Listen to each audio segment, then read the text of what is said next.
5, 4, 3, 2, 1.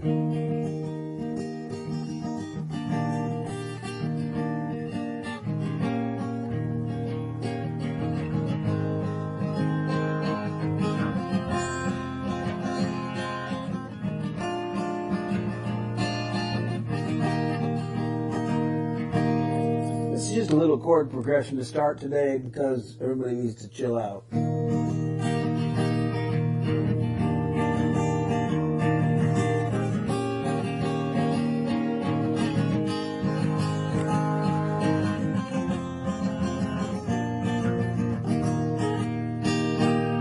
Because who knows what the world will send, what lies beyond the river's bend, where the winding road might end. But honest man, you can defend it.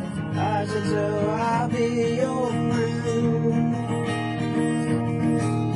And I'll sing my song of life each day. Skies be sunny or be gray. You can sing along, but if not, okay.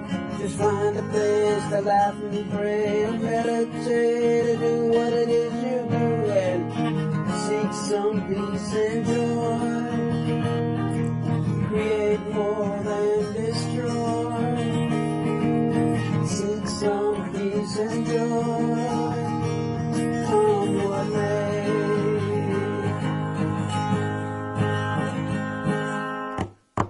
Hey, hello everyone, this is Peace and Joy 505, the podcast. I'm your host, Jim Whalen, and you're not.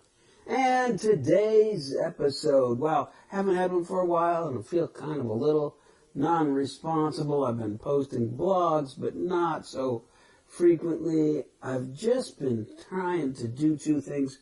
This is not an excuse, but a reason.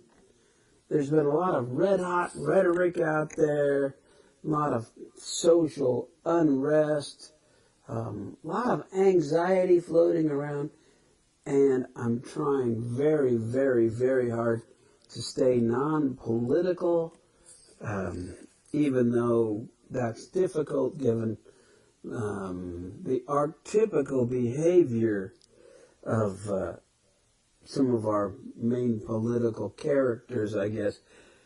And I started thinking about characters a lot, and so that's kind of the topic of this podcast, just a few characters. And of course, coming from a time of the late 1950s through the golden age of what I would say characterization, the 60s and 70s, the characters I think of, quite frankly, are cartoon characters. And boy, some of the characters in our public sphere have about as much depth as some of the cartoon characters I had when I was a kid. So we're going to just talk a little bit about cartoon characters today. Just to say, here's how they've continued to influence the way that I seek peace and joy in my life today, given my ancient age. I'm old enough to remember when some of these things debuted, and certainly when some of these cartoons were part of, the regular rotation. Now, here's the thing, we didn't have 24/7 TV, internet, YouTube. We didn't have these things, so when a cartoon debuted, it was Saturday morning. But sometimes prime time, right? Sometimes prime time cartoons, But I don't know what prime time was because, bedtime was around 8 o'clock, 9 o'clock. And speaking of bedtime, one of my most clear memories of bedtime was getting sent to bed right at the beginning of when Twilight Zone was going to come on. Now, when you're a kid and you're sent into a dark room and you're trying to be quiet, and the sound you hear is nee nee nee nee nee nee nee nee nee nee nee, that's a little scary, right? And I'm not sure you should send your kids to bed in a dark room when that's the next sound they'll hear. All right, just saying, right? But anyway, cartoon characters. Well, I want to go with, one of the classics that's remained a classic even for my kids, and that's Scooby-Doo. Ruh-roh. And why is Scooby-Doo one of my favorites? Well, there are a couple of things that happen in Scooby-Doo, and I think it influences some of our thinking even today. Or maybe it's just human thinking, and Scooby-Doo is just a representation thereof.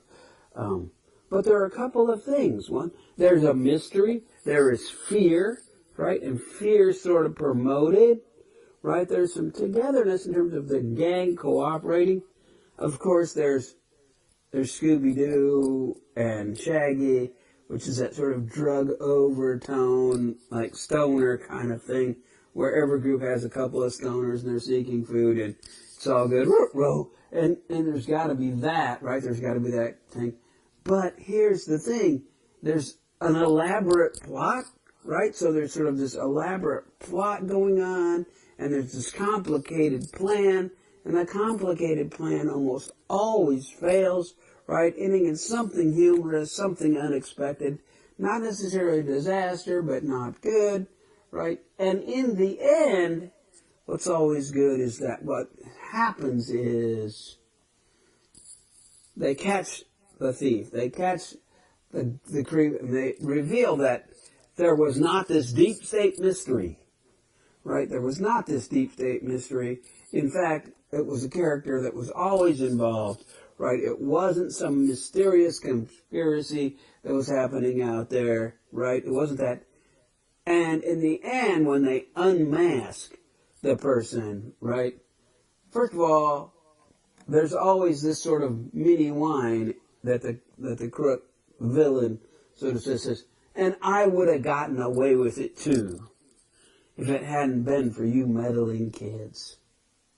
Well, for me as a kid, and even as an adult, what it says is there is always promise with youth, right? So when you want to seek some peace and joy, do as children do, right? Stay curious, right? Stay investigating things.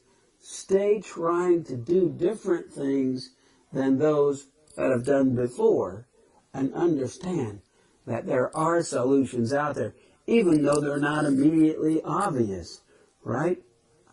And usually, when you keep seeking those things, you will end up with success. And the people who want to keep doing things the same way and not get revealed, generally speaking, end up losing out anyway. So that's Scooby-Doo, and plus they had a cool van, right? The Mystery Machine, that's cool. And come on, Scooby-Doo, where are you today? I don't know if any of our political characters are now Scooby-Doo. Maybe we wish we had some. I think there's plenty of Freddy's out there, a few Velmas out there. I watched some of the news, right? Anyway, I hope we can find some Scooby-Doo characters. Now, Scooby-Doo is one of my favorites. Okay, some other things that seem to be involved here. We've got, this didn't occur in the 60s. It came out in 1959, right? Not much after I was born. We had Rocky and Bullwinkle, and part of Rocky and Friends, and some of the cool characters in that Rocky and Bullwinkle, of course, were also Boris Badenov and Natasha, and I can't remember Natasha's last name. I think it was Fatale or something. Anyway, Femme Fatale. Anyway, but Rocky and Bullwinkle were sort of the Slavic Russian villains, and of course, it still seems like we have some Russian villains who are kind of sneaking around our political stuff today. I don't know if Boris Badenov is the same as Vladimir Putin, but maybe, just let's say, who would get away with evil. But Rocky was sort of the small, like, chipper thing, and Bullwinkle was sort of stumbling around. And boy, some of our politicians sort of remind me of Rocky and Bullwinkle these days. Anyway, there's Rocky and Bullwinkle. They were always my favorite, and they got syndicated, and they got lumped together with some characters. And if you remember these were kind of cool. Eventually got linked with Tennessee Tuxedo and Chumley, right? Which were kind of some. Tennessee was kind of a smart aleck character, always scheming. I'm sorry if this bothers your political, but Tennessee Tuxedo kind of reminds me of J.D. Vance. Try to not to mention names, but kind of in his own way. In his own way, I guess maybe Chumley is maybe like Tim Walz. No, I don't think so. So anyway, but also in that series that they showed, there were a couple of other sets of characters that always showed in that whole same strip of cartoons where we lived. And there was Sherman and Peabody, which always give you some insight into history and what happened there.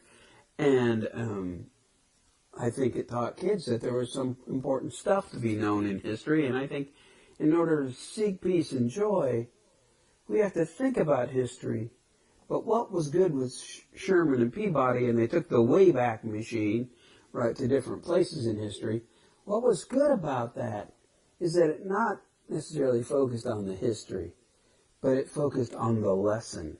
And Sherman and Peabody, I think if you're going to seek peace and joy, I think you take a look at the history, not for blame, but for how things changed. Because in those episodes, it was sort of like, how did things change became the lesson of Sherman and Peabody in the time machine. And that's why I think if we go into the personal time machine, we need to think about what change is and what the lesson was behind that change. I think that's what's important in the Seeking Peace and Joy universe. Now, there were also some things that were interesting in the cartoon era of my youth. There were Underdog, who kind of was always after Polly Purebred, who was the news reporter. And I think a lot of times today's heroes are all about seeking media attention. And so I think that's something that's continued from my youth and something that is sort of enlightening now. And Underdog sort of always came up in the end with something called had the secret pill, right? The energy pill in the secret pill that made him, grab victory from the jaws of defeat. I think we're always looking for that contents of the magic ring, the secret energy pill, right? That sort of thing that Underdog had, right? And just think in the terms of Underdog, as a culture here in the United States, we kind of, go for that underdog thing. Well, when's the underdog thing going to happen, right? Excuse me.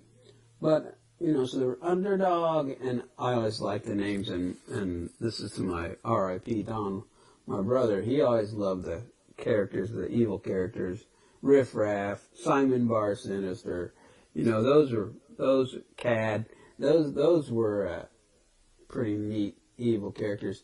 And I had a lot of other, kind of great characters that I liked in terms of cartoons. I liked the Hanna-Barbera sets. We got two cartoons that were very parallel, depending on your side of the aisle, so to speak.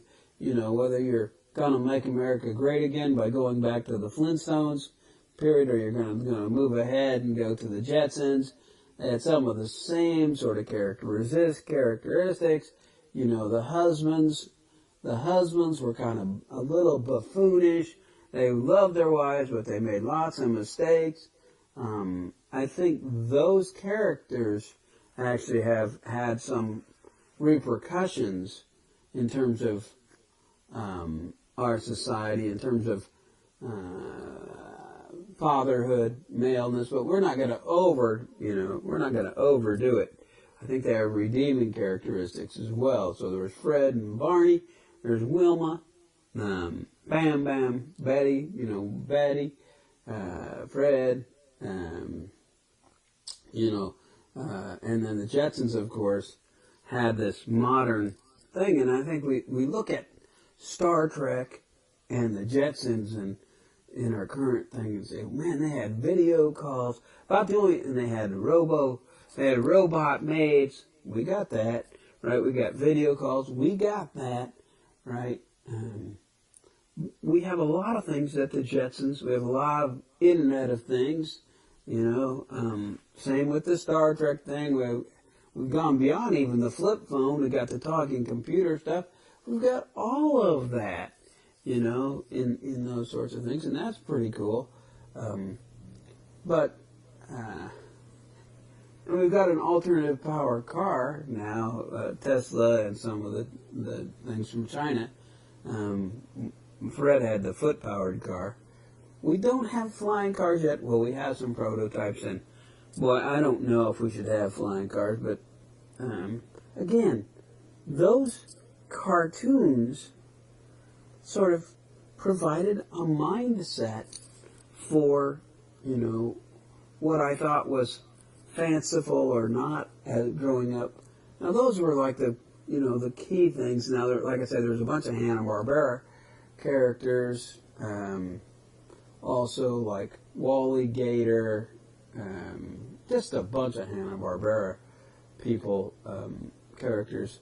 But one thing that I will say about cartoons and the current climate in our country, they were all designed to get attention, right? They were all designed to sort of have partially truth in character representation and partially, there were like, I didn't think about Johnny Quest. Anyway, there's some more things that were really good in terms of cartoons, but they all had some of these glimmers of truth in them, but also sort of a slanted way of looking at things, of looking at reality. And I think we still have that in our society today. In fact, we maybe have it on steroids. We've adopted the attention economy that cartoons had, right? That kept you sitting in front of the screen, right? And I'm not sure that we really developed the character of the characters so much as it was just meant to keep you in front of the screen. And I think that's part of what robs our joy today, right? I think that's part of what robs our joy, because even as a kid, it sort of said, I want to be like my two favorite characters, when I just talked about, were Sherman and Peabody, right? Because they solved problems, they sort of looked at history, learned the lesson, they went to the Wayback Machine, they investigated, they did some things. They were two of my favorites. Like, it was always good for Scooby to get the crook in the end, right? But sometimes, you shouldn't have to go through fear to get to the end. And I hope that people don't sort of value fear as a way to get through solutions. So I hope that people don't need to feel fear to be motivated to be curious, right? Be afraid to be curious is not a thing to do. Just be curious. Curiosity almost always trumps fear, because curiosity can be done in a spirit of love and cooperation. Love and cooperation, of course, was the gang in Scooby-Doo, right? Of course, they travel around in that psychedelic van. There's probably some elements of assisted pharmaceuticals. But anyway, we're not going to go there. But what we're going to say is that we have these elements even in our society today. And the one thing that I will say is I did learn a lot from cartoons. And I think kids now, I think parents set their kids in front of the television or the screens just as much. But I'm not sure that what we see on the screen always gets separated from what we see in reality. Whereas when I was a child, stay off my lawn, there was a half hour or an hour on Sunday, and that was cartoons. and the rest was your reality. Right now, it seems like it's all blended together. And I'm not sure that seeking peace and joy is as simple as it once was in terms of the cartoons, the things on our screens. But if you want to go back and have some fun, go back to those cartoons from my era. Oh, and another thing that was pure fantasy that's about the same age as now, as I think it is, I think Bewitched, where Samantha wiggled her nose and solved problems and caused mischief. And I think social media is a wiggle your nose and causes some mischief and solves some problems too. But just think about the cartoons you watch. Go back and watch those ones, because some of them were pretty funny. And there was Yogi Bear, who was a misdemeanor theft guy, went around stealing picnic baskets, and Ranger Smith never could quite track him down, which is kind of maybe a modern day look at our political and Justice Department. But anyway, I can't go there.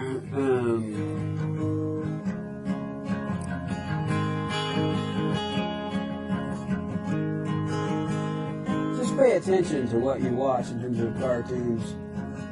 If you're of a certain age, go back and think about the cartoons that you watched. Look at the characters in there. See what you see in yourself in some of those characters. And find the good parts. Don't just go for the Boris Badenov in all of us, right? Don't just go for the conspiracy. Go for the people who are trying to spend some time solving the mysteries, finding the answers, and learning the lessons that history might teach us. And hang in there for the next few weeks. We are going to get through some of this political stuff. Just stay together. The things that unite us are far stronger than the things that divide us. If you look for the similarities.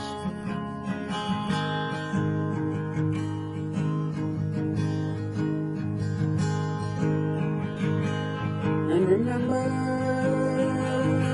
I ask you this.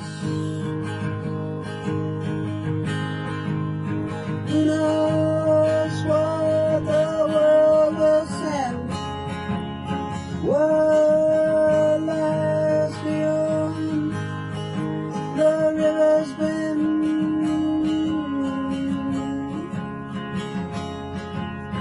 Where the winding road will end. But on this man you can depend.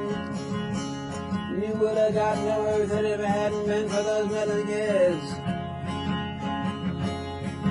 If I said so, I'll be your friend. Rocky and Bullwinkle promised that.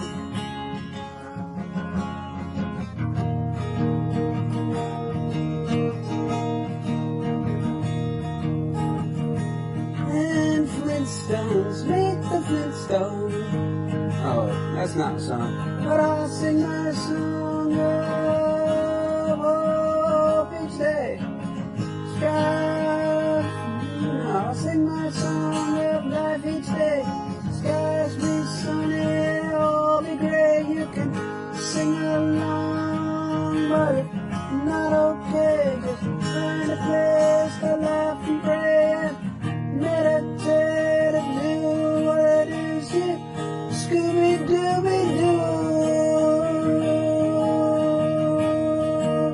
And seek some peace and joy.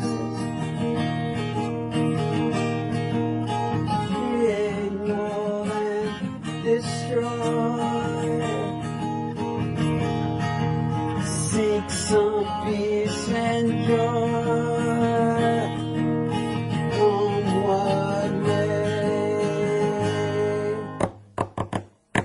Be the best character you can.